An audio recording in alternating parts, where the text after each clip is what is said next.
but singers, actors, dancers, musicians, and a lot of comics, comedians. We talked to them about their careers, what they did before COVID, how they're adjusting to COVID, what they're going to do moving forward. COVID has shut down the live entertainment industry completely across the board. This gives everyone an opportunity to catch up with their favorite performers, and the performers an opportunity to share some product, some merch, some albums, so forth, and get some support while we're going through this COVID thing. So thank you for being here. If you enjoyed the show, do me a favor, like the video first. Number one, most important, please like the video. That helps me immensely. Also, share the video. If you really like the show, share the video. Subscribe to the channel. That helps a lot as well. That goes really far with YouTube. It helps us helps me to put shows up and get more attention on YouTube. Also, if you want to support the show financially, if you want to throw some money at the show, there's a couple of options for you. Bam, they're right above my head, right there. Look at that. Look at that. You can go to lennyschmidt.com/if-you-can. That's my website. You can Venmo me at Lenny Schmidt Comedy, and you can join my Patreon page, which I'll talk about later in the broadcast. You can do a monthly fee. You can pay as little as $1 on all of those options. If you enjoy the show, you enjoy the content, the interview, with the white noise, whatever you're doing with the show in the background, you can throw $1 at it, whatever you think it's worth. Just $1. It's simple. Just $1. You have an option between $1 and $10,000. There's an actual $10,000 button on my website. I'm not going to tell you how many people have used it, but it rhymes with the word zero. Anyway, please feel free to throw some money at the show. We'd appreciate it. We don't have any sponsors. The show is totally sponsored by and supported by all of the people that watch the show and some of the entertainers that have been on the show as well. So I can't thank you enough. So sit back, enjoy the show, enjoy today's episode, and we're going to start it right now. This is taped. But it won't be taped in a second. This is going to be live. Here we go. Enjoy the show. Thanks for being here. Take care.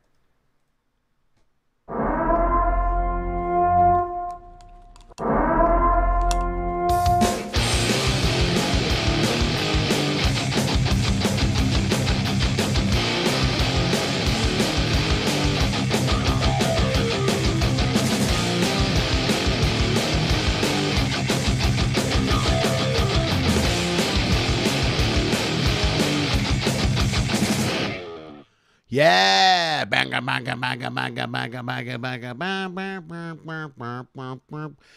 What's up, everyone? Welcome to Lenny Schmidts Quarantine Comedy. Thank you for being here. I'm loading some stuff here. We're moving along pretty well. Yeah, all right, we're good. We are good. Pop out chats. Talk to my people. There we go. Everybody's here. Hi, everyone. Welcome to Lenny Schmidts Quarantine Comedy. It is Wednesday. Game 2 of the World Series is tonight. It's on right now. I don't know what the score is. I don't have anything in front of me. I'm not sure. I know some of you guys were asking me about that, questioning about that. I may cancel my show Saturday. I think I have a live streaming thing Saturday scheduled.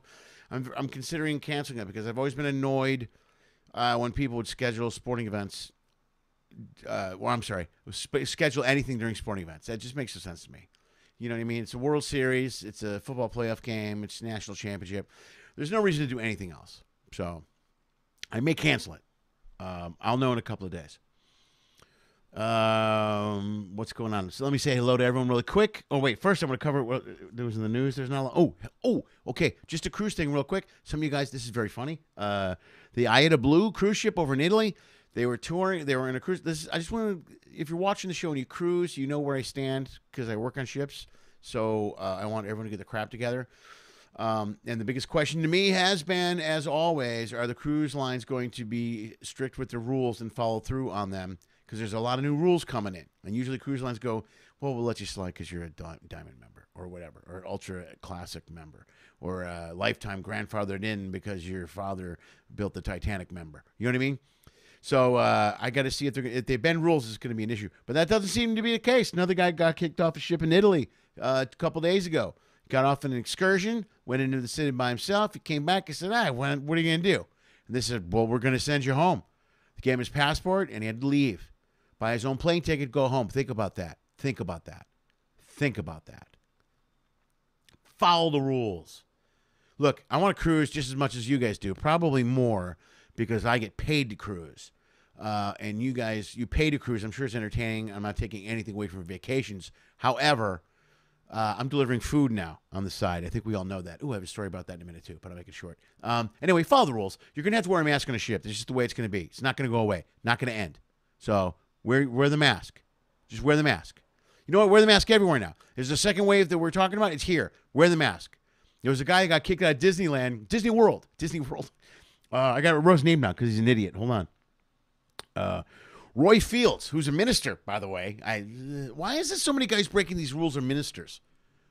Why is this happening with the guys that can't worship, so they protest. They go, that's ridiculous. We should be allowed to worship.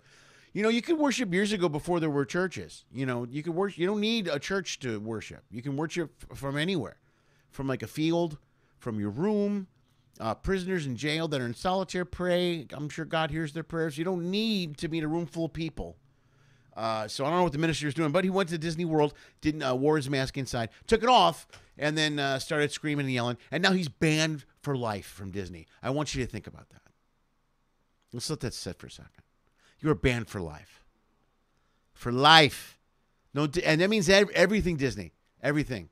You can't go to Disney World, can't go to Disneyland, can't go to the water parks, can't go to Epcot Center, can't go to anything Disney related, anything. If you are at your house and you turn on The Mandalorian on your phone to watch it, someone's going to come to your house and slap that phone out of your hand. You're banned. You're banned. You're banned. You're banned. So they're being serious about this stuff, man. I want things to open up too. I want amusement parks and cruise ships and everything to open up. There are going to be a lot of rules. It's going to be a different world. And, man, you got to follow those freaking rules. If you don't, they're going to come down on you. And that's the only way this is going to work. I think everybody knows that by now. That's the only way it's going to work. There's a whole bunch of questions coming in. I don't even know what that means. Oh, great. Fantastic. What else did I write? Okay, I mentioned that. My sympathies to everyone in Southern Illinois and the southwest suburbs, especially Rosemary and Jean's restaurant that we plugged on the show a few weeks ago, my good friend Rob Sherwood. They just reclosed bars and restaurants again over there. And, man, I can't tell you how sad I am. I'm sorry that that's happening to you guys. It happened here in California weeks ago. They opened everything up and everything was fine. And then they shut it back down. And, man, if you're a small business owner, man, I'm with you. I feel your pain. I'm really sorry. That's it's harder. The shutdown's hard enough, but to get shut down, then reopen and adjust, follow the rules, put up the plexiglass, do all the stuff you're supposed to do, and then they shut you down again. I don't know how you're going to. I hope you survive. Just do the best you can. I apologize. I feel bad for you. I feel bad. But again, it comes down to wear your mask, wear your rules. Numbers are up everywhere. They're not good. So wear your rules. Okay, man. I think that's all the important stuff I wanted to mention. Oh, here's one good thing, sort of. I'll get to the guys in a second. Vegas is opening back up officially the first week of November, I believe. They just released a bunch of dates. Carrot Top show. I mentioned Rob Sherwood was on the show a few weeks ago. He opens for Carrot Top. Some of the shows are being moved around, but there will be entertainment starting in the next week or two in Las Vegas again. There's going to be rules. You got to follow the rules, and they're going to be in different rooms. That's good news for lots of reasons. For if everything goes well, I will be at the MGM Grand the weekend before Christmas. So that's already locked, set, and ready to go. I talked to Brad Garrett's people. Not Brad. Brad doesn't call me directly to book me. Anyway, I will be playing there, and they're moving their show. It's going to be laid out differently, but I will be there the weekend before. The show structure is different. The only shows are only on the weekend. I believe there's 2 shows Friday, 2 shows Saturday, 1 Sunday. I'll give you more information when we get close. As long as everything goes well, they don't re-shut down in Vegas, I will be there in a few weeks. So I'm very excited about that. I'm very excited. All right, so let's go online. Hey, Brenda, how are you, Brenda? Good to see you. Ray Warden's here. Look at that's great. Ray Jean Warden. I don't want to confuse it with Raymond Warden. That would be confusing. Larry Warden. I keep clicking 10 grand. Says, are you insane? Yeah, that's what happens when you click 10 grand, Larry. Thank you very much for even making the attempt. I was afraid. I tried it on my own just to see if it would work. And I was afraid it was going to take 10 grand out of one of my accounts. I'm sorry, out of my only account that has 10 grand. Oh, here's what I wanted to mention really quick before I get into this. I switched from Uber Eats to Postmates recently, so I've been driving Postmates because they had kind of like this bonus program. So I wanted to drive on Postmates and see how that goes. And if you order Postmates, here's a tip for you, pun intended. Tip.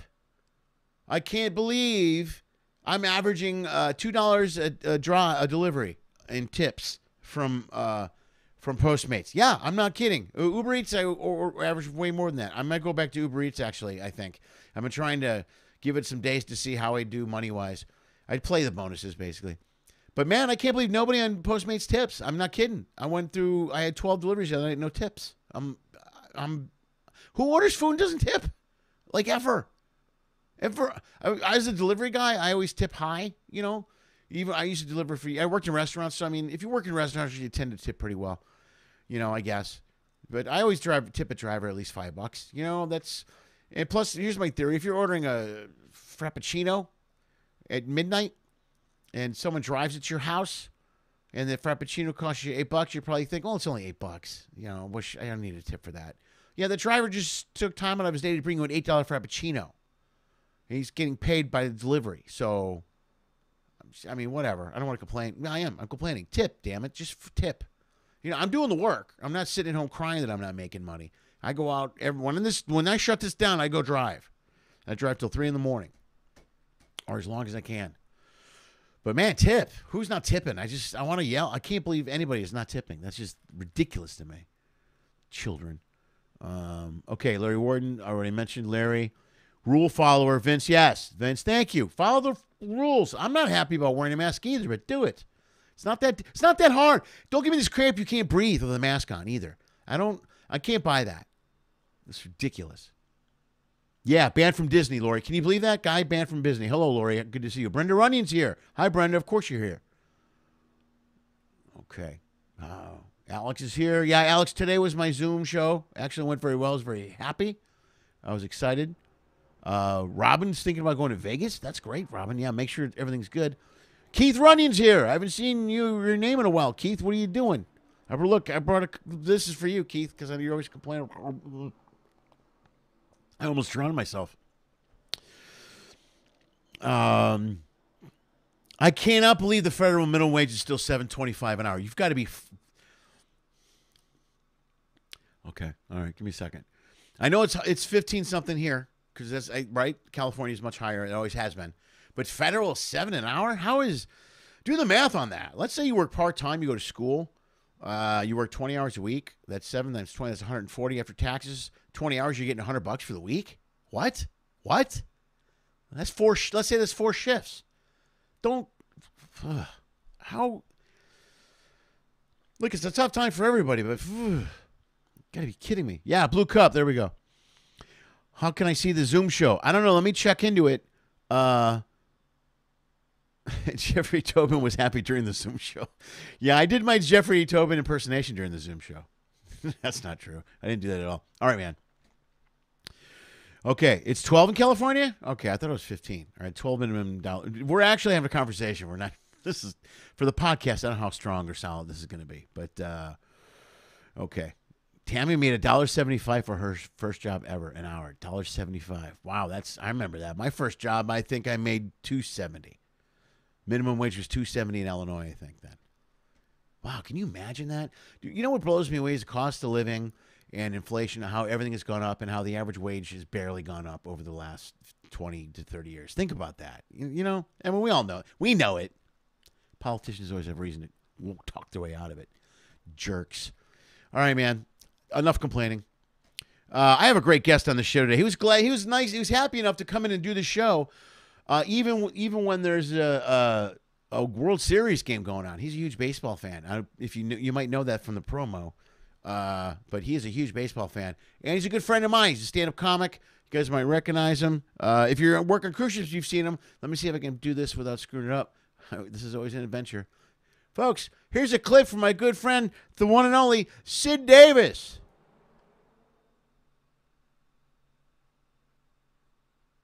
I cried when my son was born. I'm not ashamed of that. His mom cried the day he left home. We both cried the day that bastard moved back in. Yeah, we cut the cord, but it's like a lizard's tail. The damn thing comes back. Drinks all my beer, eats all my pizza rolls. I don't want to rag on my son. He's a very smart kid on paper. A gifted student. One night he took my car out on a ride with 3 of his gifted buddies. And if you're a parent, you know nothing good comes from a phone call that starts out, "Hey, Dad, first off, thank God everybody's okay."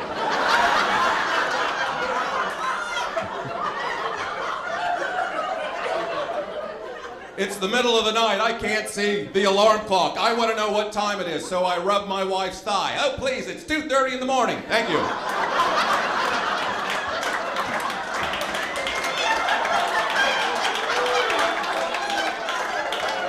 They've got more information up here than a droid.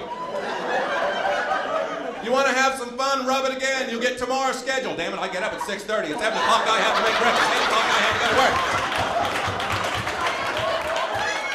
Yeah, that's my good friend, the one and only. Let's give it up for Sid Davis. Here he comes live. Sid Davis, yeah! Woo! Woo! Oh, hey, dude, you're no sound on you, Mr. Sid Davis. Hold on. Where you at, buddy? I don't hear you, Sid Davis. Sid, you're muted. Hold on. Say something.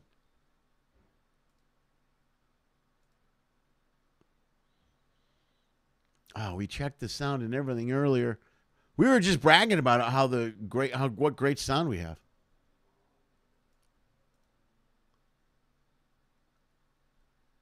Uh-oh. Let me check. Everyone, stay calm. Sid Davis is going to figure it out. It looks like there's some sort of technical issue. Everyone's saying hello. Yeah, I'm not getting anything over here from your feed, Sid. So whatever it is, my friend, it is on your end. Oh, look at that. Oh, and now he's going to go under the... Oh, okay. So, did you kick the cord loose? What did you do over there? We just talked 4 minutes ago.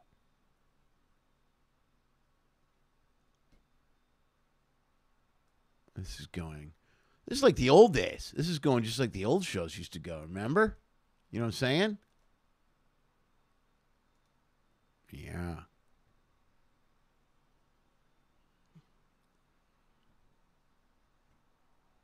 Boom. Kenny's back. Yeah, that's the kids from Westview are here. Those idiot kids. Oh, Ken. Keith. Watch your head. Those Westview kids are at it again. You know, I thought we had this all figured out. These Westview kids, I don't know what happened. I went out of town, and they came in here, and they started taking over my stuff. Maybe we should play some more stand-up from Sid Davis. Maybe we should do that.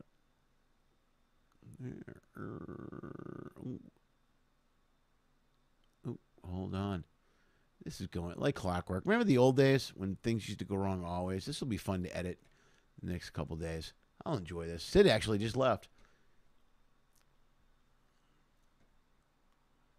Well, what the heck? Let's watch some more Sid Davis while we're at it.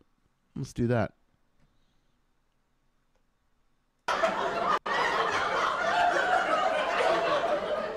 It's the middle of the night. I can't see the alarm clock. I want to know what time it is, so I rub my wife's thigh. "Oh, please, it's 2:30 in the morning. Thank you."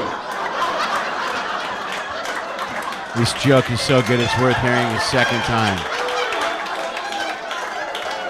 They've got more information up here than a droid. This is genius. You want to have some fun? Rub it again. You'll get tomorrow's schedule. Damn it, I get up at 6:30. At 7 o'clock, I have to make breakfast. 8 o'clock, I have to go to work. Yeah.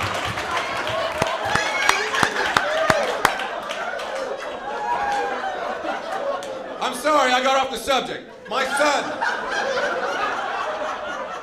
he's a smart kid. He graduated Sigma Caramel Latte, whatever.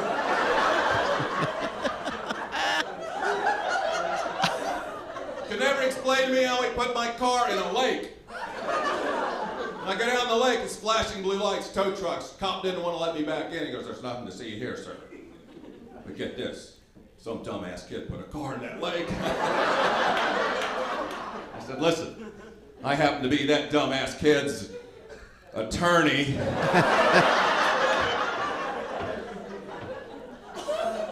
I got down there just in time to see the bumper emerge from the water with the sticker, "My son's a gifted student." I figured out I was his dad when I swam, I peeled that off.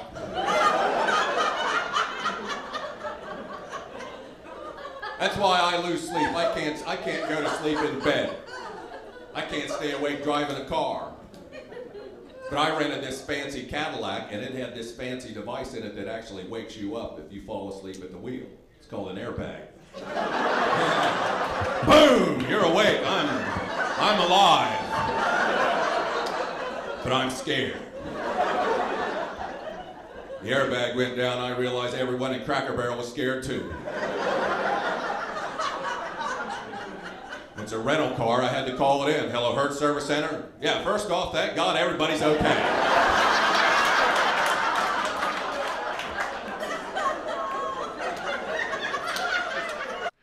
All right, man, we're going to pause there for a second there. Look at Sid. I have no idea where Sid went. Look, the chair's empty. I think we're still connected. I'm not entirely sure. He's not texting me. He's not sending me any messages. Maybe what's going on with the game? Is there something going on with the game that I'm not aware of? Maybe he left to go watch the World Series. Is that possible? It's definitely possible. Maybe I'll just talk about the minimum wage made Sid frustrated. Man, I love Sid's stand-up, by the way. How funny is he, man? He's just quick, right to the point. They have this thing that wakes you up in a car in case you fall asleep. It's called an airbag. Look how quick that is. That's just clean, crisp comedy. Genius. I don't want to pick on my son. He's a great kid on paper. Hilarious! All right, man. Well, this show's going... it's been a long time since we had a show go sideways like this. I'm excited. Well, you know what I'm going to start doing? I go out every night, and I drive around and do Postmates and Uber Eats to deliver food. I'm going to start shooting little mini videos of it, and more importantly, take videos of the taco stops I have. When I cruise, I go when I cruise. My big favorite thing to do is go to Mexico, get off the ship, and walk around and do. I used to call it a taco run. I call it a taco run, and I would go take the other comic. Sometimes I'd take a couple guests if they wanted to go, and we'd just walk around the city, and I would hit every taco stand I could find, and just grab 2 tacos from each one, and just keep going. And the most I ever ate, I think, was like 34 tacos I ate one day. It was a great. I wasn't 100% that night. I was not. It was also I do. I'll do because if you're familiar with walking through the streets of Mexico and going to taco stands, they serve you tacos. You know, it's families. There's families on the side of the road in little trucks or tables, handing you food. But they also have bowls of salsas laying out that they've made fresh. So this stuff is iffy at best, and I jump right in. I don't care. I was on here the other day, and somebody said to me, how far north do I go? Really? I'm sorry. That was funny from a guy up in the Napa Valley area. Yeah, it depends. If they take me that far, you might be surprised. I might make it up there. But I hit every sauce they make. I don't care what it is. I try everything that's there, man. I'm not kidding you. I try everything on the table. I love tacos. I love street tacos, like real tacos. And sour cream. Robbie made a comment the other day. She said, "Don't eat your own sour cream, or don't eat their sour cream. Bring your own." No, I do, and they do. They have a big bucket of sour cream with a scoop. Wait, I'm going to start taping. I'm not kidding you. I'm going to start taping it. And yeah, I use my tip money to buy the tacos. That's not true. But no, I use some money to buy tacos. But anyway, here's the deal. I love going to Mexico, and I love going on these taco runs, and I do it every time I go into every city. It doesn't matter. Ensenada's my favorite because there's so many taco stands, so many great places to go. Phoenix is a really great one if you ever get back over there. They're a little bit into the city. It's a truck. They do fish tacos. They're fantastic. They're amazing. They're delicious. My favorite place was probably, I don't know the name of it, but it's right around the corner from the ship. It's right next to Carl's Jr. and a little popcorn. There's a popcorn stand in Ensenada where they make flavored popcorn. Not homemade. That's ridiculous. But it's flavored popcorn. And right next to the flavored popcorn is a taco stand. That's my favorite taco stand. And it's just a little place. They don't serve liquor. They don't have Wi-Fi. It's just this dude and his wife and some family. But last time I was there, I'm telling you, it's iffy at best. I was ordering tacos. I got chicken tacos. Some guy reached with his bare hands into a bucket and got some raw chicken and just started throwing it down there and chopping it up and cooking it and all that stuff. And that's what happened. Sid, are you there? I see you. Say some more. I should be able to hear you, man. Hold on, because I'm playing your audio. Let's bring the Sid feed in. All right, Sid, are you there? Damn it, why is this now? Why am I not getting your sound, brother?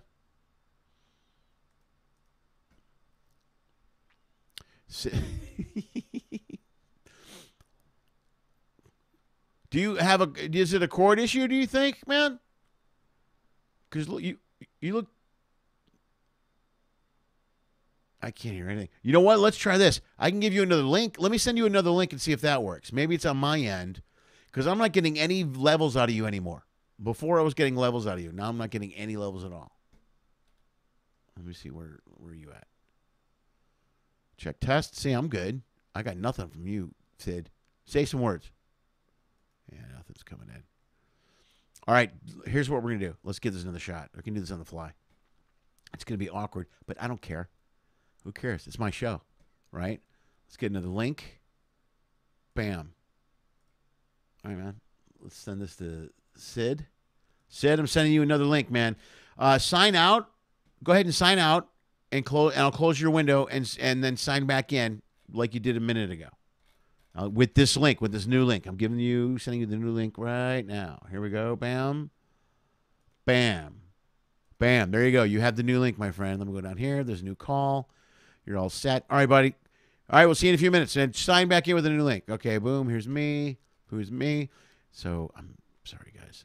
This is very awkward. You guys are very cool. Thank you for staying with me on this. Let's see if we can get Sid back. Anyway, I walk around Mexico and I hit tacos all the time. Well, now in L.A., the way they've changed the laws here in L.A., you know, they have street tacos in L.A. You can go all over the city. So when I deliver food at night, I get street tacos. I get them all the time. So I stop everywhere. And it's the same thing. It's just like Mexico, but it's in L.A. And I don't know how accurate the food situation is. I don't know how good it is. All right, here we go. Let's try. There we go. Boom. Say something, Sid. Yeah, there we go. I can hear you. Yeah, all right. Let me see. Let's fix this. We're almost there, Sid. Hang in there. Hang in there, Sid. I'm not touching a thing. Don't touch nothing. Don't move. Don't go get a beer again. That was stupid. Don't ever do that again. Buy a $5,000 computer. This is what you get. Yeah. I don't know what to tell you, man.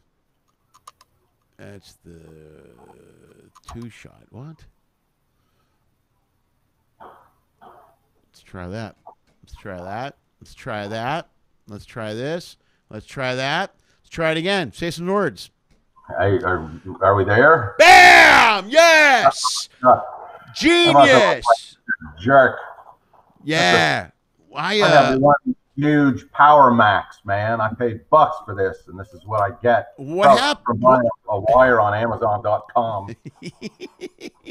What happened? It worked when we put the second connector in, but I don't know what happened on my end. I wasn't getting any levels for you. But either way, you're here. That's all I care about. Sid, folks, give it up for Sid Davis. It took us 30 minutes.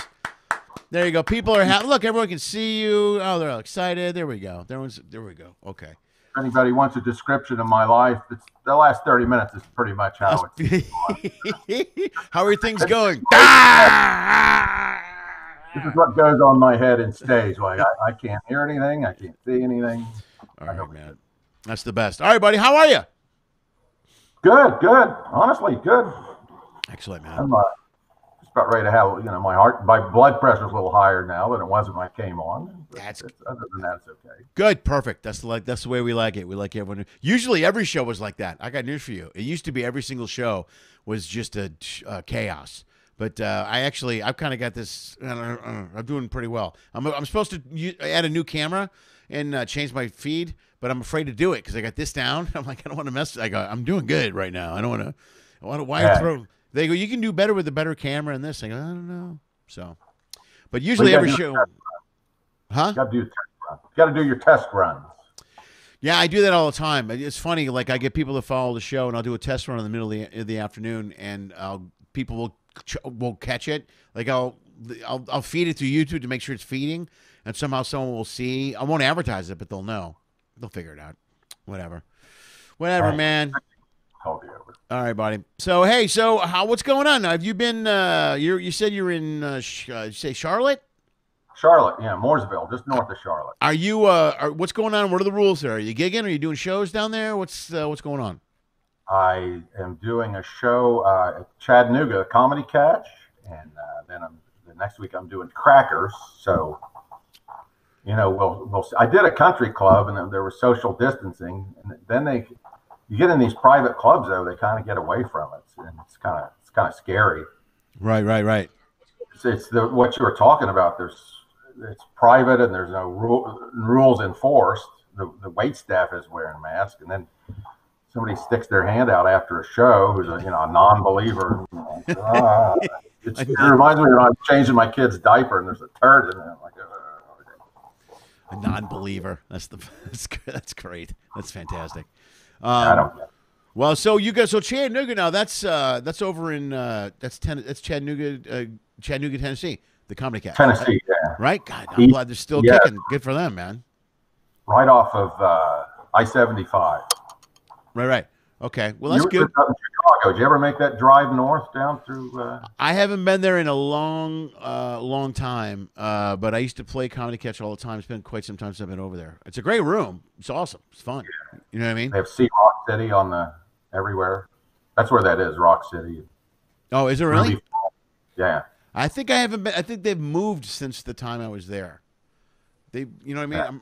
Yeah. It's one of those things on vacation my dad would never stop at. I know where they're at. I know the cities. Right. I think it's embedded in my mind through the disappointment. Right. We drove all the way from Ohio to Florida. I'd never been in the ocean when I was 13. And we drove all the way to Daytona, and we drove up the beach. And, kids in the backseat, Dad, let's get in the beach. And then he turned back and he drove back to Ohio. And I didn't see the ocean until 6 years later. I don't know. There's my dad. He's like, one trip to the ocean is good enough on my dime. You want to go from now on? Doesn't look that clean to me. It doesn't look like as blue as it is on Hawaii 5-0.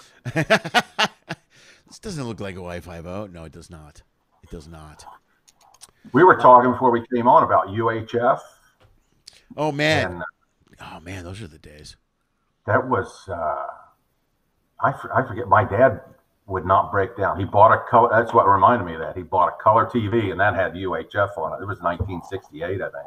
Wow, okay. And, that was a big deal because wrestling was on UHF. all these other crummy shows were on the Channel 16 and all that, because the channels used to be 1 to 12. And then my parents went to Hawaii, and they came back. They wanted to watch Hawaii 5-0 in color, so he ponied up for a color TV. Oh, wow. Good for him. Yeah, we would do 1 to 12. 12 was our UHF channel, I think, where you could flip, because then UHF you would get there was another wave of channels, like 1 to 100 or whatever or something, because we had 32 in Chicago. We had 32, which was WFLD, 44. 2 to 12. Yeah. 2 to 12, and there's 13 on up was UHF. Okay. Yeah, I bet a quarter on that. You bet a quarter on that? What are you asking me about tech for? You just saw what happened here. I'm asking you about old tech. I figured you could help me out with the old tech. Yeah, it's the new tech. I can't figure out the new tech, obviously. Well, whoever's mistake that was, it's gone. It's gone away now. It's disappeared. Where are my people? Hey, you're going to Indianapolis next week? Is that correct? Is what you said? Yeah, Crackers. Dude, I have a. What the hell? No. Open back up there. I got a couple. We had Jeff Shaw is he's there. He's going to be there in a few weeks. I had him on the show last week or the week before, because I have people to watch the show that are in Indianapolis, so they're going out to see Jeff Shaw when he comes to town. Come out and see mine. Yeah, so next week maybe they can come out and see you. We played an extended version of your clip because we had trouble with the sound. So yeah, it was on here. I got it. I was getting you. Oh right, yeah. No, I think everybody else got everything. Okay. Remember that scene in Forrest Gump when he was talking in front of the Washington Monument and the Capitol and all that, and somebody went back and pulled all the wires, while Abby Hoffman was speaking? Yeah. That's what that moment felt like. At least you made it historical. At least you made it historical. That's good. Well, you were talking. I was back in the back of my Mac. That's all right. That's okay. My viewers are used to that stuff. I got news for you. It actually didn't. I've gotten better at covering it. I go, well, let's just play a clip. That was brilliant. Yeah. Well, I don't know if it go brilliant, but I got something. I got something out of it. Speaking of brilliant, you and I, we met each other. Let's start off with this on a cruise ship. Right. You flew into Cozumel because there was a hurricane, and they flew you in because they had to move all the ships around. They wanted to provide entertainers, so they flew you into Cozumel. And somehow or other, long story short, we were on a cruise. We docked at Fort Lauderdale. There were still some passengers on there. Because a lot of them, that was the best place to stay instead of going home. You had to do a show, if you remember, for 6 people. I think it was 4 to 6 people. Remember that? This was it was on the Splendor, right? They made me walk across to go to the Splendor because the deal was that ship was important. They wanted entertainers on there. And we went, this is the same one, because this is Fort Lauderdale. This is during the deviation. They canceled the first 3 shows because nobody showed up. But then the last show, there's only like 4 to 6 people there. Yeah, and you did. They said there's people here. You have to do a show. Right. And I sat back and watched you do a show for, I think it was 5 people or so. Yeah, it wasn't many people. You were my hero from that point moving forward. That was also the best week ever because you got paid. I got paid for a whole cruise, and they canceled 4 shows. And they go, well, now you just have 1 show. Plus, I couldn't be happier. We didn't do the first show because that was like during hurricanes. There's a lot of cruise people on here, but you know they deviate, they move us around, they bounce us around. There's a lot of stuff going on. But that particular day in Fort Lauderdale was not a good day for the guests because they got off the ship, and then they had a choice between going to the airport or getting back on the ship and staying in the ship during 2 or 3 days, like a hotel. You know what I mean? Yeah. And they made them stand in the terminal the whole day with no air. So there's no air. They're in Fort Lauderdale. It's not pleasant.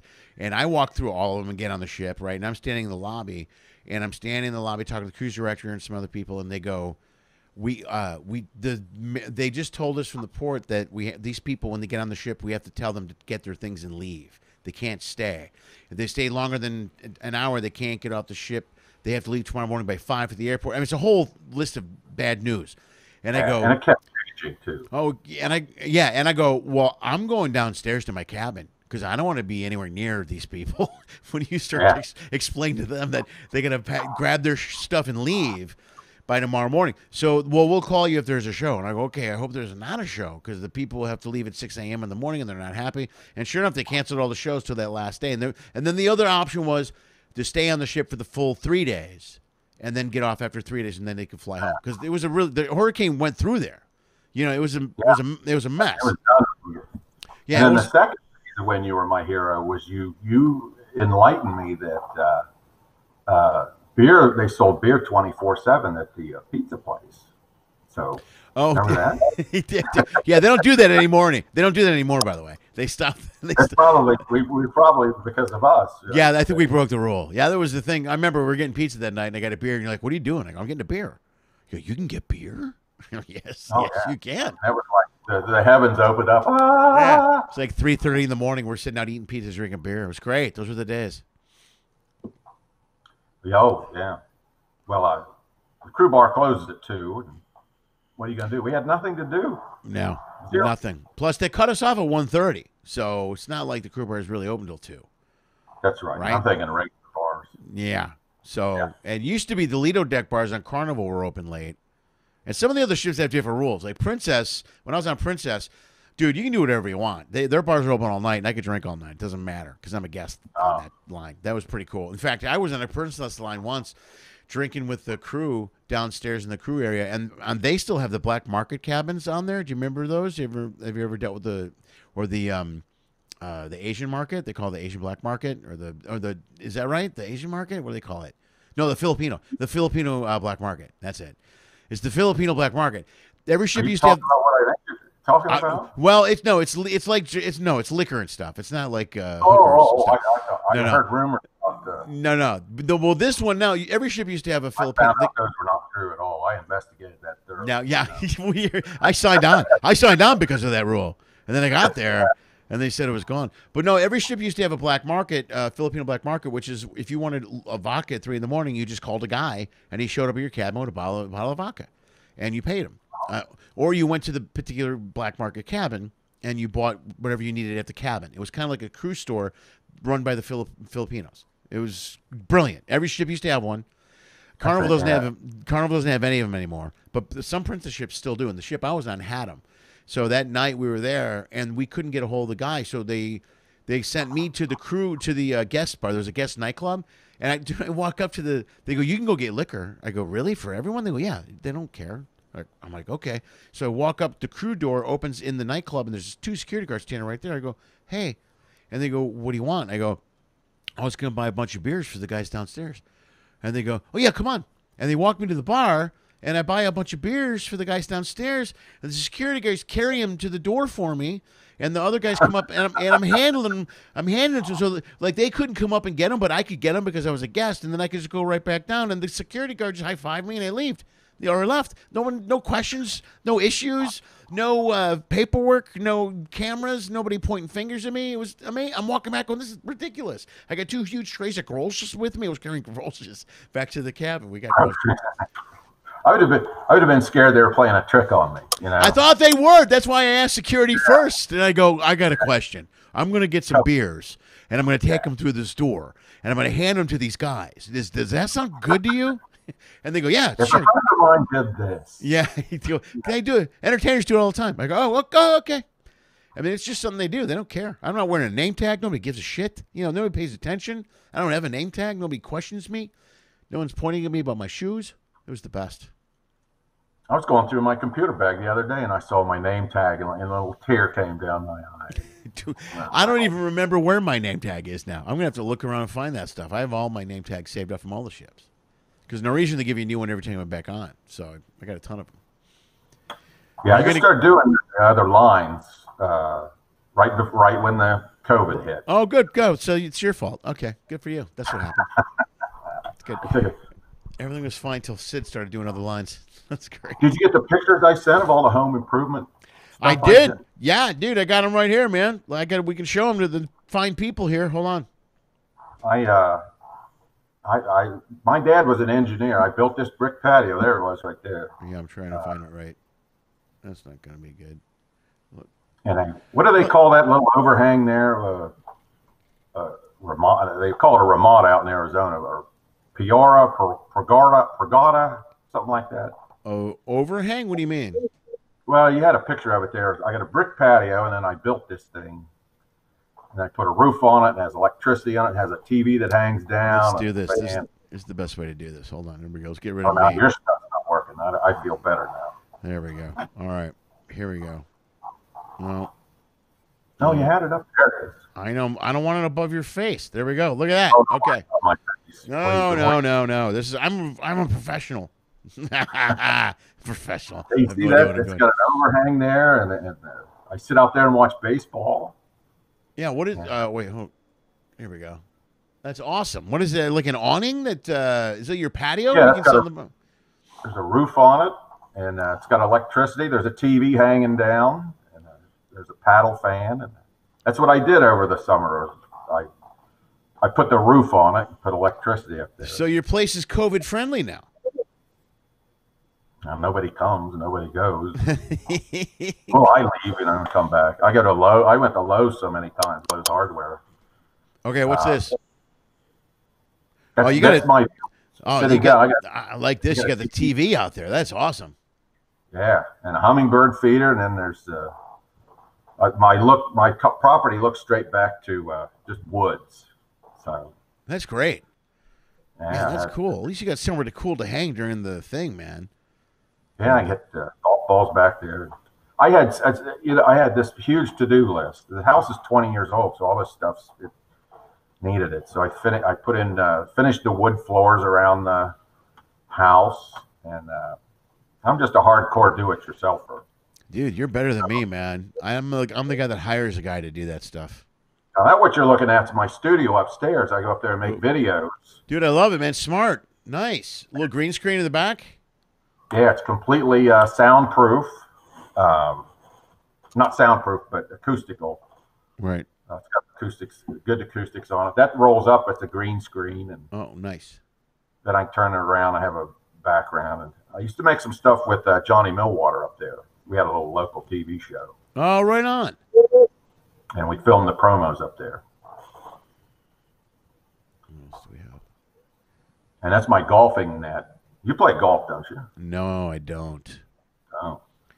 I keep debating if I should start. Well, it's so you can, dude, that's nice. You can go in the backyard and drive some balls, man. yeah. I got it. I tell you what, I got it made. I'm doing okay. I feel bad saying it, but I have just been occupying my time with putting the floors down and painting and trimming, getting everything in shape to sell a house when I go broke. It'll be in great shape. It'll bring. Dude, at least you know what? Don't feel bad, man. Like I always talk. Like everybody on the show goes through different things. We only had two choices here: was to really adapt and try to get through this and make the best of it, or to sit around and mope and be miserable. And you can't. I mean, you can't do that. You got to move forward. You got to change. So look at on the bright side. You got all this work done around your house. You know what I mean? It's smart. It's great. Yeah. You know. So good for you. And I got all that from my dad, the engineer. Oh, right on. Yeah, he worked at Frigidaire in Dayton, Ohio for, in the 50s. And I don't know, my mom said he was responsible for bringing along the ice maker, in the refrigerators. He was, what they do is they bring him an idea and they say, we want this to do this. And then he would draw it out and make a prototype. So we had all kinds of tools and stuff around the house, wooden lathes, and I could basically make anything. We had a workshop. Dude, that's great. So much better than me. I can't build or do. I'm bad at everything. I'm just bad at everything. I've had every hands-on job I've ever had. I had a job where I used to help. Some guy hired me during the summers years ago. He had his own bait shop, his own bait. He invented a bait bucket, and it was a thing that he hung off the back of a boat. And you could put bait in there, and it would stay fresh. And it was just, I mean, it was great. So he hired me to work. Yeah, he did. He patented it. Yeah, and I worked for him for a summer, and I ruined all his buckets, like all of them. I didn't do them right. And he called me. He was furious. I almost destroyed his business. I had a patent. He had to return all these things. I felt terrible. You ruined the prototypes. Huh? Did you ruin the prototypes? No, he actually got orders, and then so he had prototypes, but then he had orders. So every year he had to ship out all these orders. My job was to help build the bucket. You cut it out the bottom, and then you use glue to put the spigot or whatever. It was a whole process that I was supposed to put this thing together. And he sold a bunch of them to people, and then they fell apart, and he had to refund all the money to all these people, and he hated me. I don't blame him. That started out as such a happy story, and that's kind of. It's not. I don't even know who that guy is. I only worked for one summer, and then it was the same summer I lived with a guy. I lived with the guy Steve. He's another guy I don't talk to anymore. I lived with the guy Steve, and he grew. This is back before marijuana was legal in California. He used to grow his own pot. He had a whole thing, like a whole shed set up, and it was lights, the whole deal. And he went out of town for a week, and he said, "I need you to feed the plants, and I need you to feed the plants like." It was like a quarter cup of feed twice a day. And I was like, okay. And I thought he meant a whole cup of feed twice a day. So when he came home, the plants were all ruined, and he was so, I burned them all. They all got burned out, and he was like, "Dude, what's wrong with you?" And I go, "I'm an idiot." I go, "I don't know. I told you I'm not good at this. I told you not to leave me in charge. I told him not to. I said I don't think I should do this." He's like, "You'll be all right." The good news is, no matter how mad he was, he couldn't call the police. So there's that. He just hated me. But I think I was living with him at the time, and he kicked me out. So that worked. So that made it. That was good for him. If I had engineering, that's look at my background before COVID. I was an aircraft mechanic. That's what I did for 20 years. Oh, that's because you didn't start comedy early, right? Didn't you start later? We talked about this. I was 50 years old when I started. Wow, that's amazing, dude. That's great, dude. You're hilarious. You played your clip. You're natural. Well, I'm not natural. I have to work really hard to look natural. It doesn't. Yeah, but the writing is so good, dude. The jokes are so quick and short, and the tags are so you don't see them coming, and they're fast. Right. It's like they come so fast, you got to wait a second and a half for the crowd to get it. You know what I mean? You're always like a second and a half ahead of the crowd. I noticed when I watched your clip, like every little tag, everything, even with your son, where you go, "My son, he's great on paper," and you got to wait, and then they go, "Get what he said." You know what I mean? It's like you're just so quick. I like it. So 20 years. Go ahead. Yeah. Well, I want to talk about the aircraft thing, but that I went out on a ship my first time on Carnival. I was very excited to be out there. Dave Carlo had so many people vouched for me. Yeah. And I went up on my first show, and I started in on that, and it was nothing. And you know, a lot of people don't realize when you get on that ship, I compare it like there's club comedy and ship comedy, and it's like snow skiing and snowboarding. You know, it seems the same, but there's a different technique. You know, Yeah, right. There's a different way to attack it, and thank heaven guys like Bill Martin and a couple of people there's people that are so secure in their jobs that they don't mind helping other people out. Because I was with a couple people that gave me bad advice. Oh, that's sabotage. Yeah, there's a few guys like that out there, bro. Yeah. And you know, one of the things was you know, when you get there, on the ship, the first show you do your absolute best show. Just blow it out and then ride that wave the rest of the way. You know, you've gotten the connection and them liking you. And it was the best. Johnny Millwater gave me that advice, and Bill Martin gave me that advice. And that's the way to do it, is you establish yourself as funny, and then the other nights they come to see you, and you've kind of you have nobody warming up for you, so you got to do it yourself. And if you're funny the first, then everybody knows you too. You know what I mean? Everybody's like, "Oh, it's Sid," and then you know, and that's that probably worked to your favor in a lot of ways too, because you be quick off the audience. Because once you get that good show out of your belt, then it's easy to play off the crowd, because some people you're seeing again, you're recognizing, you saw them earlier, or, you know, or at the sandwich shop in Port, and you know what I mean? You start to associate with these people. Yeah, and but you'll identify with this to back up. When you first get on the ship, sometimes you have that show that night, or you have the one, somebody else has the 11 o'clock show or whatever schedule. Right. But that when you don't have a show, that's kind of nice to walk around the ship with anonymity. Is that what it is? Nobody. I love that first few days are the best. Yeah, I'll do that. Yeah. That's cool. And then once you have a show, it's like, you know, I'm happy to talk to people and all that, but there is that day or two when nobody knows you, and that's very cool. Yeah, it's kind of a cool day to be walking around for like the first day or two. So I used to like the crossing ships when we do those. I don't know if you ever did Hawaii crossing, but they would have. It's like 4 or 5 days to get over there, but they have at least 4 comics on there, and 2 comics do the first couple days, and the other 2 do the second couple days. So I always like doing the second couple days for a couple of reasons. One is you have those 2 days of anonymity where you walk around, or anonymity, where people don't know you and you're hanging out, you're doing whatever you want to do. And then you get to do the last 2 gigs, and then you get off. Generally, that's when you get off the ship. I hated doing the first 2, because then you did the first 2, everybody saw you, and then you had 2 days off, which 2 days off at the back end of before you go, that always dragged for me. You know what I mean? Then I'm like, ugh. You know, now I got no show. I mean, I hung out and watched the other comics. It's cool because there's so many entertainers. There's 4 comics. There's a singer, a hypnotist. There's all these different people on the show, or all these people on the ship for the long crossings. So you get to hang out with them. That's always a lot of fun. Yeah. Well, 20 years ago, I didn't know I'd be doing this. I was working the flight line as an airline mechanic in Charlotte. Did you get a retirement from the airline thing? Yeah, retired. I started out in Dayton as a baggage handler for Piedmont. They turned into U.S. Air, and then U.S. Air they paid their mechanics so well that I went to night school for 2 years, day and night. I did double shifts for 2 years, and went to night school and worked and got my A&P license and became a mechanic, and then ended up in Charlotte. And then 9/11 happened, and then after that, the bankruptcy and all that happened. The union worked out a deal where I could retire. 2005, and I retired with lifetime flying benefits. Oh, dude, that's the best retirement gift ever. Are you kidding me? Oh my God! Is it with who? Who's that with? With what airline? I better not say here, but I'm proud to be well, if it was US Air, I know where you ended up. I don't use it anymore because I fly with the cruise lines fly you there. Sure.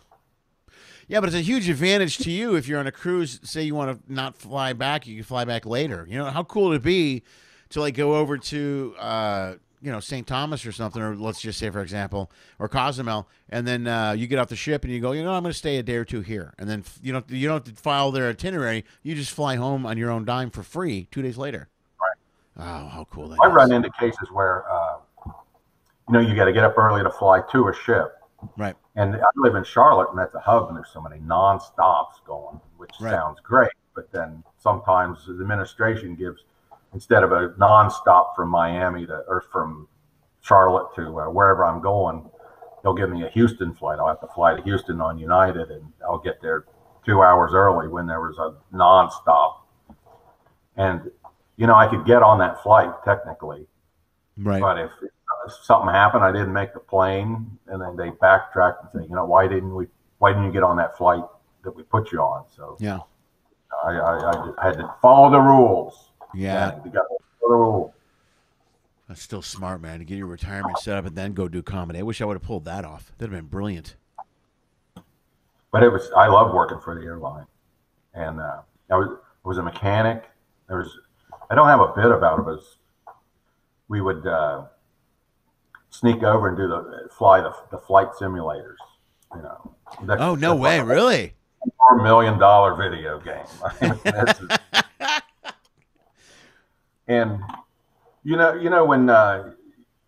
whatever your job is, you learn something. I as a mechanic, I knew what all those switches did, but I'd have to ponder each switch and that's that, and like the pilots know them.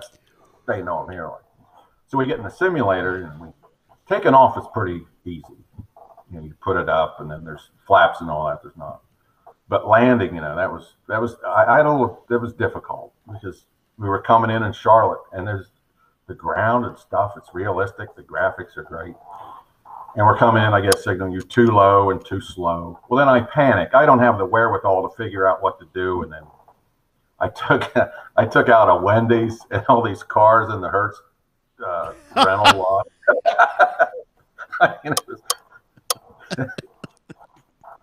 And then after a while, it just blank, and they don't want to give you any more.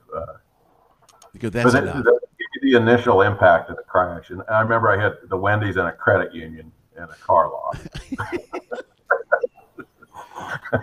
Dude, could you get video footage of that? How great you know what I mean? How great would it be if you could download that and hang on to that? And have fun? Well, we kind of snuck in there, but we probably could have. We didn't have that was before everybody had a phone, or we would have done that. But here's a funny story. This is a true story. We were working on the flight line, and this is before that movie Catch Me If You Can came out. And it was just these pilots. They get late all the time. There's something about an airline pilot. They're chick magnets. Man in uniform, whatever. So I had a friend who, he's one of these guys. He says, I'm going to try it. So he went through. I don't know who he went through. He was a mechanic, and he ordered a U.S. Airways pilot uniform, and it was delivered. But it was in process to be delivered, and this is the timing of it. It was September 13th, 2001. It was 2 days after 9/11 that the FBI saw that a civilian was getting a pilot's uniform. Okay. Oh God. And when we got back, they stopped work. We didn't work for a couple of days, but when we came back, my friend, he goes, "Hey, the FBI wants to talk to you." Not me, but when it came, they were calling the union shop steward and all that. And I'm no lawyer, but I was always the one that called me to negotiate because I'm pretty good at that. I was not the shop steward. He said, "What am I going to do? I could go to prison for this." And I said, "Well, you got to tell the truth that you got that uniform to pick up girls. As ridiculous as it sounds, yes, this is what happened." How humbling is that? I think, everybody's going to understand that. Well, why'd you get? I was trying to get laid. All right, I can see that. I can see that. All right. But he got that. He was going to wear that uniform like down to Myrtle Beach or wherever. Sure. Yeah, on the flight. Oh, that's the best, man. That works. What happened to him? Did he get in trouble? No, kind of.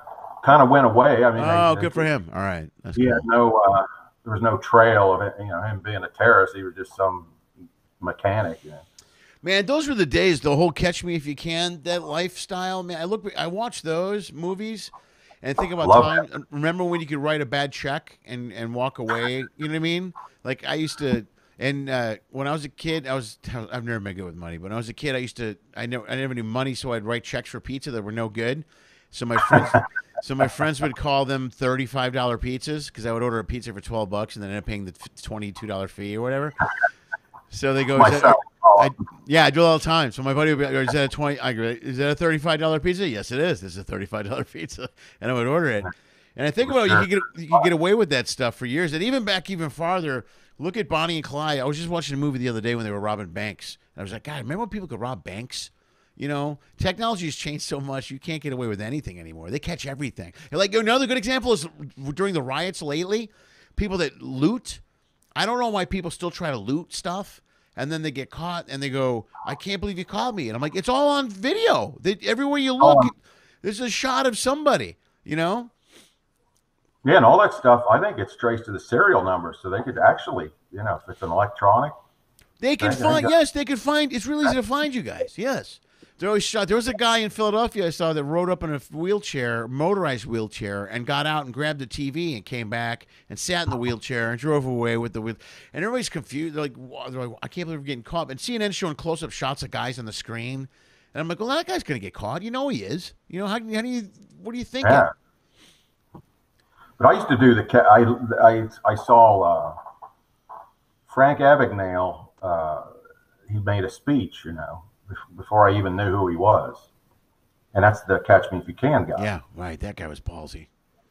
And I did that, and when I got out of college, I was living in a little town in Ohio. I had a friend who I went to Ohio U with, who was he was an editor of a newspaper. About an hour away, but anyway, I did the thing where I said, "Can you get me a press credentials?" And I flew free everywhere, so I would fly out to Reds games, and I'd go as a reporter for the Urbana Daily Citizen. I had my little press pass, and I'd go to the Dodger games and sit in the press box. Oh, that's the coolest ever, man! That's brilliant. And you can't be stupid. You sit there and you keep score. Sure. And you mind your own business. And there was a guy named Eric Tracy who was on the radio then. I don't know whether he's still around now, but he did the pregame show before the Dodger game, and he was nice to me. I got to meet Vin Scully, and that was something because Vin would go from one booth. He did radio back then. He did radio the first 3 innings and go over to TV. Yeah, booth. they used to do that they did that in Chicago for a while too, where you would flip the middle innings. Yeah, right. So Vin came through, and when he walked through the press box, it was like the Pope walking through the Vatican. That guy all was hands on deck. He was the best. Vin. Yeah, that's pretty cool. And Eric was so nice. He said, "Vin, here's a guy from Ohio who came out here." And I said, "Hi, I'm Sid Davis. I'm from near Dayton, Ohio." He goes, "Oh, right, Patterson Air Force Base," because Vin was, the encyclopedia. Yeah. And then he did a couple of innings went by, and then about the 7th inning, Vin came back through. The Pope was coming back through, and he said to me, "This is a great game, isn't it, Sid?" And I'm like, "Oh my, holy shit!" Vin Scully remembered my name. That's the coolest, dude. That's really cool, dude. That's great, man. He's one of those guys. I've never heard a bad story about Vin Scully. That guy was the best. I can't believe the talent. It was always just him. You know what I mean? Like already now, there's always 2 guys in the booth. There's 3 guys in the booth. But Vin was one of those guys. It was just him. It was amazing. He would do the whole game by himself. That's just amazing to me. Sharp as a tack up until he retired at about 87 or something like that. He just recently sold all his stuff. He auctioned all his Dodger memorabilia off. He did? Yeah, within the last month. This is a pretty amazing story. He did it because he's got everything. I mean, think about it. He's got pictures. He's got all kinds. He sold everything. And he got a bunch of money to it, and he said he set up a trust fund for his grandkids, and that's what he did. He goes, I can't see. He goes, giving them the memorabilia would be great. He goes, but realistically, I think a trust fund to help my kids go to college and stuff like that. I think that's something I really that would help them in the long run.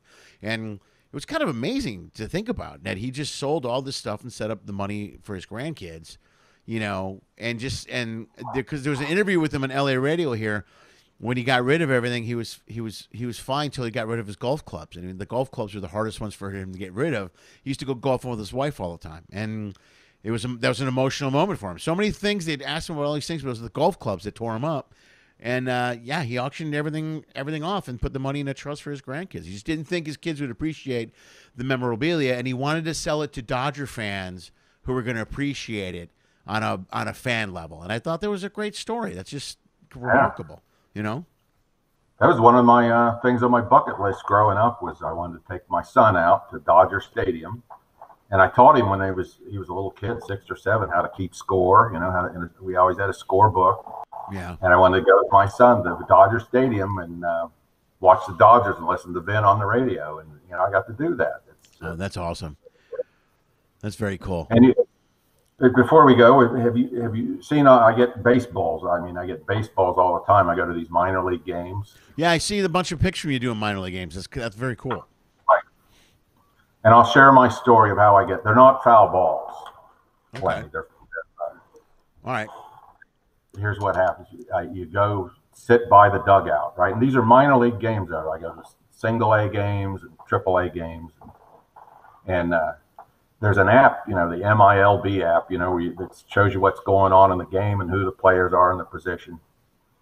And I've told a couple people this, and they went and they said it works like a charm. Well, like if you're sitting in the first base dugout and you know who the right fielder is or the center fielder is or the first baseman is, all these, they're all their names. Right. If they make the last out, say the right fielder makes a catch, and they're jogging in with the ball, you go, hey, Lenny Schmidts, good catch. Yeah. Well, here's a guy in the minor leagues that's just trying to make his way. Some guy just called him by his name. Yeah. And he'll flip that ball to you 100 times out of 100. Wow, that's pretty amazing. That makes sense. You know what I mean? Because those kids don't have that $140 per diem, that the major league players are getting. Yeah, but if you say, hey, number 7, means nothing to them. No, but dude, their name, they're blown away. That's got to be very cool. Plus, it's a cool feeling for the kid. If you think about it, first minor league baseball's the one sport that's the hardest sport to me, man. I think I'm always blown away. Like I've spent some time with some ball players, a little bit here and there. We got to cater the White Sox and the Dodgers. I catered the White Sox at Dodger Stadium a few years ago, so I've been in their clubhouse, and I don't know how these guys hit a fastball at 90 miles an hour. I don't know how you throw one. I don't know how you do any of it. Before they can get anywhere, though, they got to go to the minor leagues, and you spend how many years in the minor leagues before you go to the majors?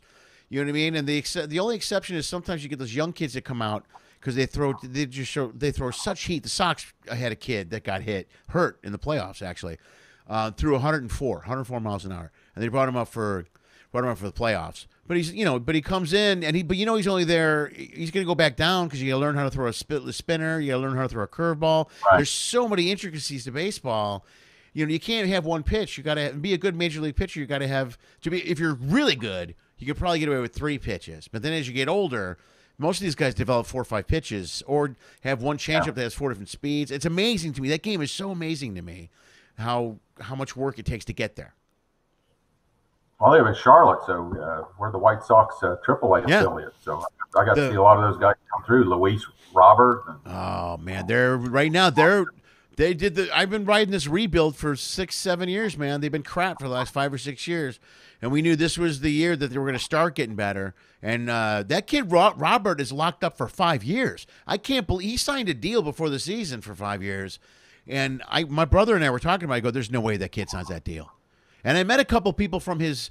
In fact, you might. There's the hotel they put us up in at Carnival when you traveled through Miami, the Sheraton now, not the old DoubleTree, but they used to put us up at the Sheraton for a while. So I'm not familiar with that. Okay, they would fly us in, and there's a hotel. The deal is that if you get on a ship in Miami, or if you're going through Miami, they'll put you up in the same hotel. It's the Sheraton now. It used to be the DoubleTree. Now it's the Sheraton. The bartender at the Sheraton there is from a small town in the Dominican, which is Robert's town. It's the town. He knew the mom. He knew the family. He knows them all.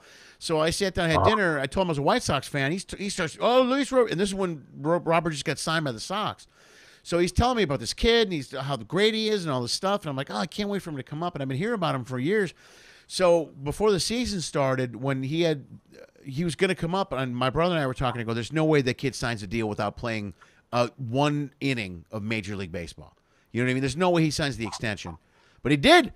He signed a 5-year extension, and that's because of the depth that the White Sox organization has with Cuban players and Dominican Republic, Jose Abreu. This is a tight family, tight-knit family of they're tight. So the Sox could potentially have that mold for the next 5-6 years. I'm so excited. If we can ever go back into a ballpark, I can't wait for that. That'll be great to go for all year. Yeah, it was great. It was fun to watch. I watched a bunch of it. That kid Robert is amazing. This is his first year. Yeah, it'll be exciting to watch. As we go through. He's only going to get better. I can't believe how good he. I mean, he struck out a lot, but of course, it's his first year. But some home runs. Everybody's got that elevated swing now. Nobody's playing small ball anymore. Right. Yeah, they've started playing that. Well, once that launch thing came into play a year or two ago, everybody started doing the launch swing. So everybody's trying to, get the ball in the air and get it deep and blah, blah, blah. And that's going to change. That's the other cool thing about baseball is it's money ball, then it's the launch thing, then it's the years ago it was the split finger fastball. There's only one thing that shows up that people go, oh, that changes everything. And now everybody has to adapt. The ripple effect is amazing. It's such an intricate game. I love it. And the ball, I mean, I have here's one here. This is a ball I got a couple of years ago. It's an MLB ball.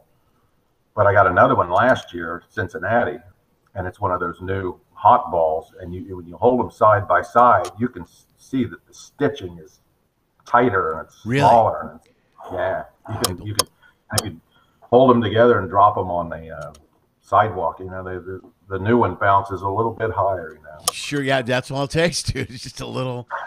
Coming off a bat, that's going to be 15 feet. Dude, 90 mile an hour pitch at a swing at 90 miles an hour. You know what I mean? I'm amazed when I see that stuff. And I'm even more amazed when any batter says, well, I could see the seams. I'm like, what? How did you see the seams on anything? I've sat behind home plate and watched a pitch. I've seen Randy Johnson pitch behind home plate. I didn't see anything. I saw how they did that. I don't know. I saw his arm move and I heard pop. That's it. That's all. It's amazing. But they're like, well, I saw the seam and I saw the movement of the ball. I'm like, you guys, that's amazing to me. You have that kind of eyesight. I couldn't. Not only couldn't I hit it, I couldn't stand in there. In Little League, they talk about stepping in the bucket when you swing because you're scared. Yeah. My foot would be on third base. I'd be so afraid. Dude, I've been in a cage that threw it 90 plus. I've been in a cage that did, and I was there for 2 pitches. That's it, and I left. I mean, I was freaked out. I was like, dude, what if this machine tweaks, or what if? I mean, I couldn't. You know what I mean? It was not cool. Those machines don't always throw strikes. No, sometimes they go in, and sometimes it's a bad pitch. It just happens. It's a machine. It's not going to be perfect all the time. Yeah. Have you ever thrown? Sign out all those words before you went in there. Yeah, they go, good luck. Okay, how bad can it be? Oh, I gotta go. I gotta go. Have you ever thrown been thrown clocked? You ever thrown? No, I pitched in the they had a Little League that was 14, 15, 16, something like that. I was a pitcher there. Okay. But in high school, the guy just didn't see me as a pitcher. I never. I was going to tell you the comedy in baseball kind of has parallels. There's the entry level, and then there's the minor leagues, and then there's the show. Nobody can just walk in and headline a show. You know what I mean? Nobody can just walk in and do a week. You know what I mean? You might have one good night, but in order to ride, you're right, longevity. That's amazing. Yeah. Yeah.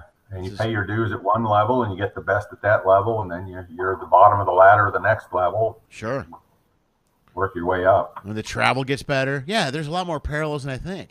You know what I mean? Yeah. Golf too, and we've all been sent to the minors now, so. Yeah, everybody. Yeah, we're all. It's all going to be starting over again soon. I got clocked once. They have a thing now at ballparks where you could stand in a cage and pitch, and they clock you when they see how fast you're throwing. You know what I mean? They had one at Sox Park. I did that at a game in Pittsburgh. Okay, what did you throw? What did you clock? Did you get it? 79. Wow, that's pretty good. That's not bad, and that's horrible. Like for major league standards, that's like, but that's amazing. That's batting practice. Yeah, right. But that's not bad. I went up. I put everything I had into it, and I hit 64. That's all I could get. The highest I could get was 64. So I don't know. I was drunk, and it was a cold arm, and I woke up the next morning. I didn't even know my arm was still attached to me. My face is kind of hurt. What was I doing? My kids were there, like, do it, Dad. Yeah, I was trying to show off too. It just didn't work. 64 wasn't. Oh, those days are over. I'm not a show off anymore. I am humbled to the ground. I won't even play softball anymore, man. I have buddies that run softball leagues here in LA, and they're like, they're not playing now, of course. Nothing's happening now, but they're always like, if you want to come in and fill a spot, and I'm like, no, I don't. I'm in pain a day after a softball game. I can't. I know that sounds lame, but I'm really in pain. It hurts. My shoulder hurts. To throw the ball from second to I used to play third. I can't I can't make it anymore. You know what I mean? Then I'm sorry. I can make it once. I can make it once, and then I'm done for the day. I'm like, okay. Pick up golf. That's what I'm thinking. That's the whole reason I got to pick up. I got to do something. You know what I mean? Because I used to go to the gym all the time. I love the gym, but you can't do that now. But at least now golf, you can go out. You can hit a bucket of balls. You can do stuff. There's places here you can go out and hit the par 3. Some guys are playing, you know. Yeah, I missed that. I play tomorrow. I have a course across the street. I quit playing because I started doing all these home projects. There you go. I need to get back to work so I can relax. Dude, I thought about that last week. I was on the road for the first time last week. And I'm like, this is the most relaxing week I've had in forever. I've been working my ass off since I got between this show and whatever I'm doing at Uber Eats and then Zoom shows and everything else with the kids are here now. I'm exhausted. So when I'm on the road for the week, I'm like, I killed the whole day in bed one day. I'm just going to lay in bed. I'm just going to lay in this bed. That's what I'm going to do. We saw, last time I saw you was in the Miami airport. And I was going up. You were going up the thing and I was going down. And there was no mention of stopping and talking. It was like, hey.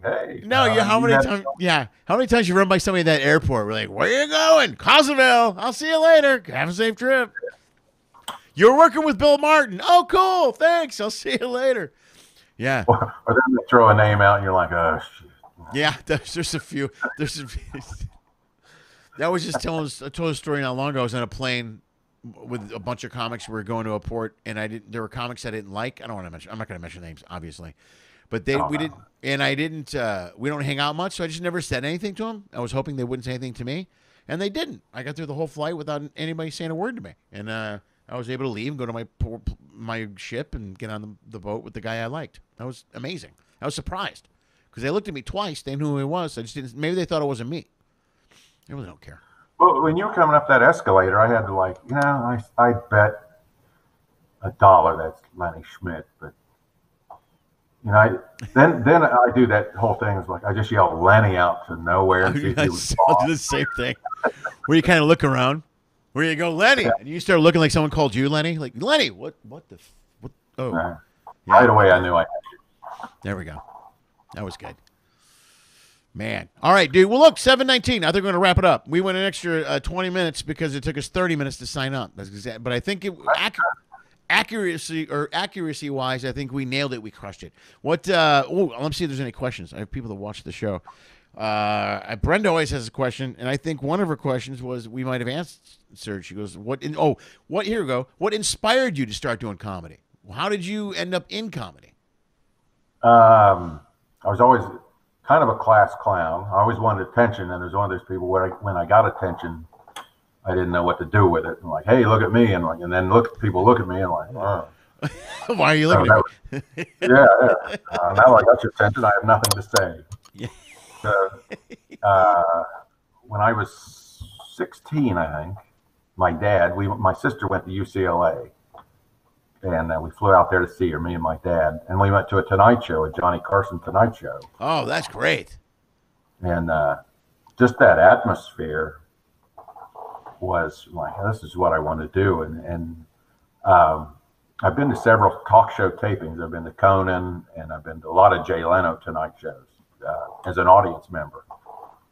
And the Conan show and the others, Leno would come out before the show. You know, he'd be wearing blue jeans and all that. Hey, we're going to do a show, and then Johnny was. You didn't see Johnny until the show started, right? And there was a mystique. You didn't Sure. see. I mean, Yeah. I just spoke as a reference, but Right. when Ed McMahon came out to warm the audience, that gave me goosebumps. Sure, yeah. Hey, he did the Where You're From and all that. You know, when that band started playing. That's history. Yeah, that's got to be cool. Johnny. And then when the show was over, that's all you saw of Johnny. And that's kind of what inspired me. Just that crowd, just that electricity in that audience. The energy. Yeah, the energy in the room, bro. Yeah, absolutely. That's cool. And you did it with 4 people. So I don't know how you did that. I've done a lot of shows with 4 people. Well, now I'm doing shows to my computer, so you know what I mean? It's all a practice. It's all a show. I try not to blame the audience for only being 4 people. You know what I mean? And usually if they're 4, they know they're only 4. Well, you've been doing it so long. You just sat down, talked to them, and you have the archive. It was more or less not crowd work, but that was great. It's almost like a dinner. It turns into a dinner. Like, hey, what's up? How's it going? Yeah, that was quick. Any more questions? No, I don't know. Let's see, man. Wow. Tammy is impressed that you have a honey-do list that actually got done. You're married, right? Are you married? You're married. Yeah. Okay. 37 years or something like that. 7 years. Wow. So your wife was with you when you made the change to go do comedy. Oh, yeah. How'd that go? That was 2005, so it's 15 years. Yeah. Or something like that. And did you see the Showtime, the documentary on the Comedy Store? Comedy Store? I haven't seen it yet. No. Yeah. I have not. It's No. very enlightening, and it's very depressing because I always,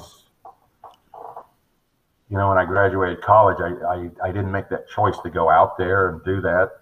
Yeah. And I got into radio, but when you have to watch the documentary, I watched that and I'm like, wow, that was really paying your dues back then. Yeah, watch it and I don't spoil it for anybody. But Well, I started in the late '80s at the Comedy Store out here, and I wanted to be in there so bad, dude. I auditioned for Mitzi 3 times, and she just never liked me. She never passed me. She always passed on me, and I was so frustrated. And then by then, I was hitting the road, working the road, so I didn't hang out at the club. And back even through the '80s, when these were the Dice years, where it was the same thing. The place was run by the comics, and the comics hung out there, and the comics ran the store. And I had Bruce Baum on the show a little while ago, and he's in that show. He's in that documentary. So, yeah. I wanted 2 things when I started out that I'll never get. I wanted my name on the wall at the Comedy Store, and I wanted to be a regular at the Comedy Store. And I'm never going to achieve either one of those things. And it was kind of a bummer.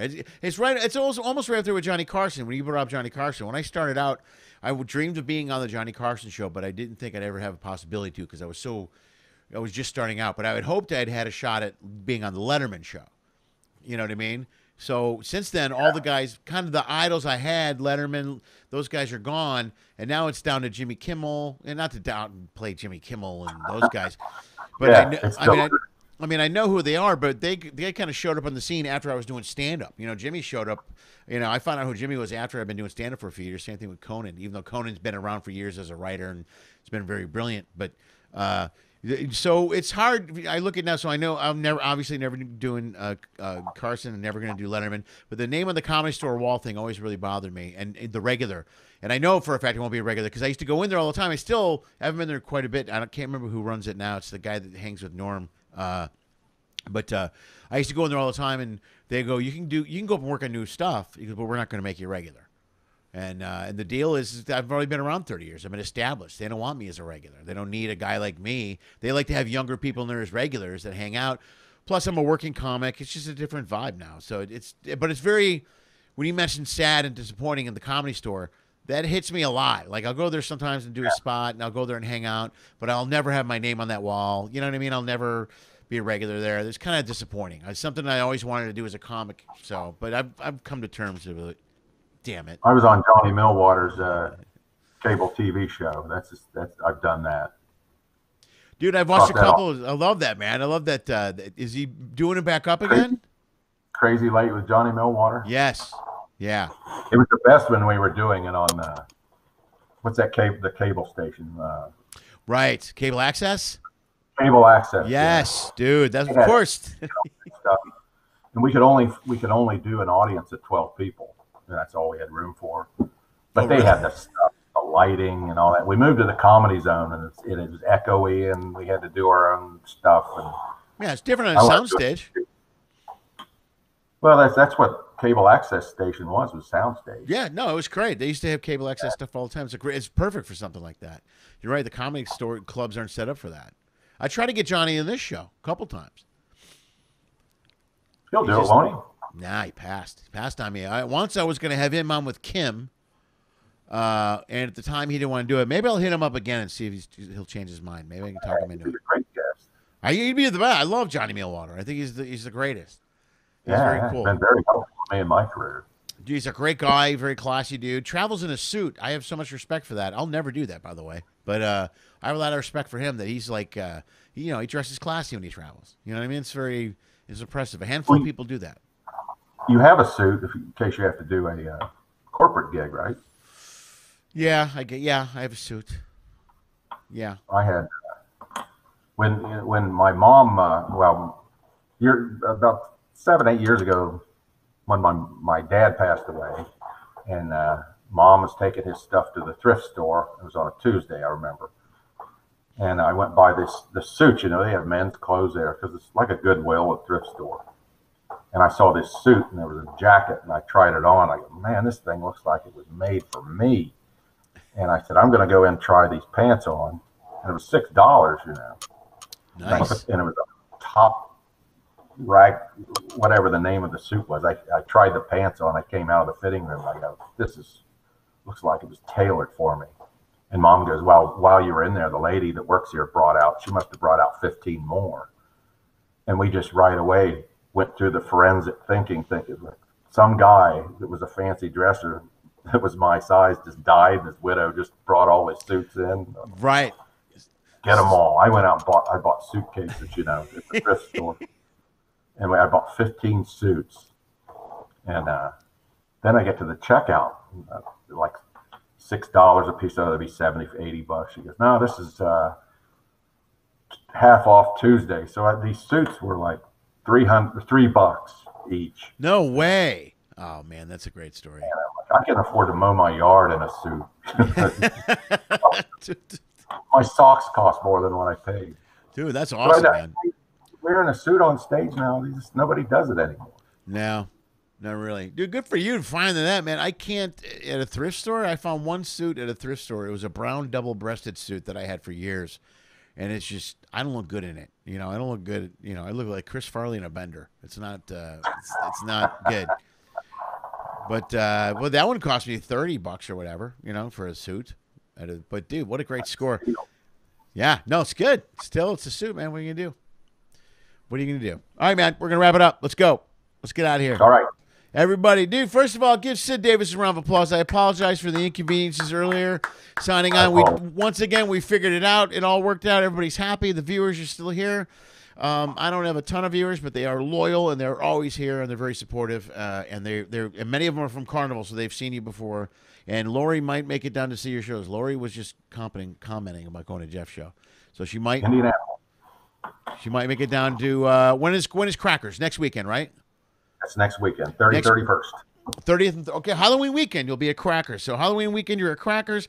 This weekend you're at the Comedy Catch. Is that still booked by Michael something, whatever his name is? Yeah. Okay. All right. Comedy Catch. So this weekend I will put that in the bio right after this. Also, what's your Dry Bar special? Do you have a CD for sale, download, or the Dry Bar special? Where can people throw some money at you? I'm making a new CD now. I'll drop it later, a couple months, but. My old, the old one went out of production. It went out of production? Okay, but they can still go to Dry Bar, right? They go to Dry Bar? Yeah, just, Google me on Drybar. There's several clips up there. Got it, man. And new CD. Good luck working on the material somewhere. At least you're getting out, man. That's good. You got a gig this weekend, gig next weekend. It's nice. People are starting to work more. Thank God, man. That's awesome. That's good. Very thankful. Yeah, absolutely. Folks, Sid Davis, my good friend Sid Davis, man. Thank you for being here, Sid. As always, man. You were the best. Thank you. No, thank you. No, thank you. No, thank you. No, thank you. No, thank you. Hey, everyone. Thanks. I apologize for the glitches up front. They were minor. We got through them. I'll edit it in the podcast. Everything. No one got hurt. Everyone was happy. Thanks for being here. You guys were so sweet. Oh, Manny Oliveira is here. Manny Oliveira says hello. The last minute. There we go. Wait, say hello. Say hello to Manny Oliveira. Hey, Manny Oliveira. Hey, there we go. That's all you get, Manny. That's all you get out of him. That's all. All right, man. Good night, guys. Thank you so much. 2 days, I will be back here. Who's going to... Nathan. I can't... I don't want to screw this up. I want to get it correctly. I want to do this right. Hold on. Friday, we have a guest that's going to be on the show. If you cruise on... damn it. If you cruise on Norwegian... My good friend Nate Sangsland will be here. Nate Sandland, who is with the Howl at the Moon. He's a piano bar player. He's a great, really great talented. He's worked with Howl at the Moon for years. I don't know how much that he's doing now. I know he owned his own bar for a while in Florida. He's still doing some dueling piano work in Florida now. I noticed he was doing a little bit here and there. He also a pilot. He does everything. So we'll catch up with Nate. I spent 2 weeks with him on a ship some time ago, and he's a great guy. We had a lot of fun. He's a very talented guy, and he will be here Friday. So there we go. And a heads up for next week, Monday's show is moved to Tuesday, just to not conflict with the Bears game. I know that's really important to me, and that's all that matters. So there you go. Guys, you've been great. Thank you for being here as always. Thank you for tuning in. I don't know where else to go. I'm going to go eat some sushi, and then I'm going to go drive. That's what I have going on right now. You guys are the best. Thank you for tuning in. I'll see you in 2 days. As always, dream of Pinky. Lenny Schmidt Quarantine Comedy was created, produced, and is hosted by Lenny Schmidt. We live stream on YouTube at 6 p.m. Pacific every Monday, Wednesday, and Friday. Special episodes occasionally stream or are uploaded on Tuesday and Thursday. Every episode is also launched as a podcast and can be heard on iTunes, Spotify, and iHeartRadio. If you enjoyed the show, please like the video. If you really like it, share the video. If you really, really like it, please subscribe to the Lenny Schmidt Comedy channel on YouTube. You'll get updates on this and numerous other online comedy content that my dad produces. Check the info section below for detailed information on all of our guests. If you are a fan, you can follow and support them as well. Go to their page, like their content, buy their albums, purchase their shirt, any merch they may be selling. Anything you do will support performers will literally help save the arts. In fact, if you want to support this show financially, just go to lennyschmidt.com/ifyoucan or Venmo at Lenny Schmidt Comedy. If you donate as little as $1 or as much as $10,000, it will help pay for the stuff my dad keeps breaking. If you can't pay for the comedy content, that's okay. COVID sucks for all of us. Enjoy the free show. If you want to find a way to support what we do, just subscribe to Lenny Schmidt Comedy channel on YouTube. That really helps a lot. Thank you for listening to my dad's show, and as always, dream of Pinky.